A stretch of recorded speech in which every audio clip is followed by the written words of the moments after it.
Hi everyone, thanks so much for joining me this week.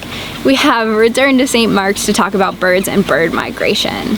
So if you remember from last week from our monarch video, we talked about St. Mark's being established to provide wintering habitat for migratory birds. And St. Mark's definitely still fulfills this purpose today. St. Mark's supports about 300 bird species throughout the year, but gets a huge influx of especially migratory ducks during the winter time that spend their winters here with us. And then it's also situated on the Atlantic Flyway, which is a migratory path that a lot of bird species take. And because of its location on this Atlantic Flyway, it's a really important stopover place for a lot of birds who are going to continue the journey over the Gulf of Mexico and down into Central and South America. And St. Mark's is really critical for a lot of these bird species because it allows them to come here and feed on the ample resources, either in the form of insects and plant resources or in fish resources.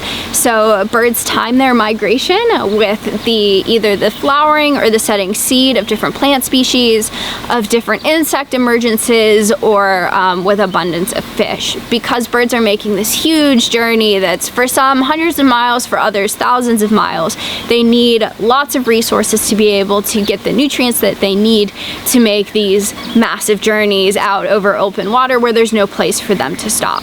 So places like St. Mark's and coastal areas are really important areas for birds to be able to fuel up and rest before they make this huge migration over the ocean. And these are really critical habitats to protect to ensure that birds can make their seasonal migrations. But whether you're here near St. Mark's or you're at home, you have three different kinds of birds that you can see around your home. So there are your resident birds. These are birds that live there all year round. Doesn't matter what time of year it is, you have that bird. So here at St. Mark's, that's boat-tailed grackles and common gallinules. And then you have breeding birds. So these are birds that come in the springtime. They stay through the summer to mate and raise their young. And then you have wintering birds. So these are birds that come in the fall migration and they stay throughout the winter. And so these are the birds like the ducks that come to St. Mark's, so things like canvasbacks and redheads that you'll see throughout the winter here. There's also migrants that are just passing through. So you'll get bird species that just fly over where you live on their way to somewhere else. So here at St. Mark's, that's things like the white pelican, which those aren't super common. It was pretty amazing to see a huge flock of them today. But the white pelican are just on their way, passing through here to get to their wintering grounds. But migration itself is something that has been studied a lot and is still pretty poorly understood. So how birds do migration is an area of active research. So there's evidence supporting that birds use landmarks to be able to navigate. They use the stars and the moon to be able to tell where they're going. And also there's some evidence supporting that they use the magnetic lines of Earth.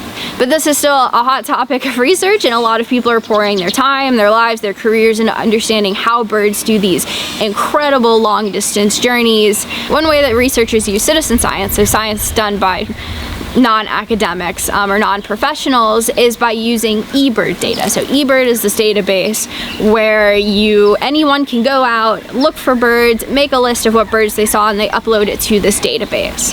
eBird data is freely accessible for researchers to use for their studies to understand how timing of migration is changing, or understand who's migrating where, how maybe populations are changing.